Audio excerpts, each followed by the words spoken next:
The market is crashing, headlines are screaming, people are panicking, and somewhere, quietly, someone is buying. That's the part that never sits right. Every crisis looks like destruction from the outside, but if you zoom in, wealth doesn't vanish, it changes hands, and it almost always moves upward.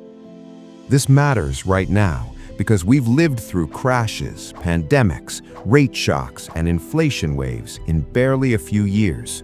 Each one was sold as an exception, a once-in-a-lifetime event. But the pattern never changed. The rich came out richer. Let's talk about how that actually happens. Not conspiracy, not motivation, just mechanics. Start with fear. Crises don't begin with numbers, they begin with uncertainty.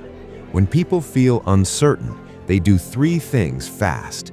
They sell assets, they hoard cash, they try to survive. Stocks get dumped, real estate listings pile up, businesses cut prices just to stay alive. Now pause right there. Ask one simple question. Who is forced to sell during a crisis? People who need liquidity, people with debt, people whose income just got shaky. Not the rich. The wealthy don't enter crises with one paycheck and a mortgage. They enter with cash reserves, credit lines, and time. That difference changes everything.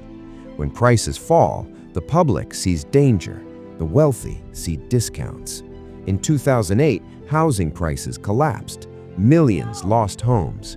Private equity bought neighborhoods. During COVID, small businesses shut down. Public markets crashed. The largest tech fortunes doubled within 2 years. Same event, opposite outcomes. Here's the uncomfortable mechanism underneath it all. Assets don't disappear in a crisis, they reprice. And who benefits from repricing? Whoever can wait. Crises punish leverage at the bottom and reward patience at the top. There's also a quiet helper involved, central banks. When systems are at risk, they intervene, rates get cut, liquidity floods in, markets get stabilized.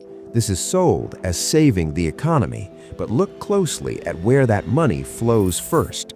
Financial assets recover faster than wages. Stocks bounce before jobs. Real estate rebounds before rents stabilize. If you own assets, you recover early. If you sell labor, you recover last.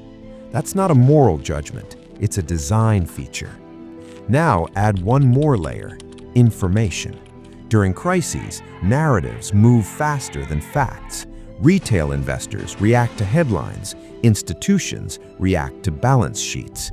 One group feels the pain immediately, the other prices the future. That's why you'll hear phrases like smart money buying when sentiment is at its worst. It's not because they're smarter people, it's because they're positioned differently. No margin calls, no forced selling, no panic timeline, just optionality. Here's the irony. Crises are framed as equalizers, moments where everyone resets. In reality, they're accelerators. They compress years of wealth transfer into months. Assets move from weak hands to strong ones, from urgent sellers to patient buyers. And once the recovery begins, those assets don't go back, they compound. Zoom out. This isn't about individual villains or heroes. It's about a system where ownership beats effort during volatility, where having capital during fear is more powerful than having skill during stability.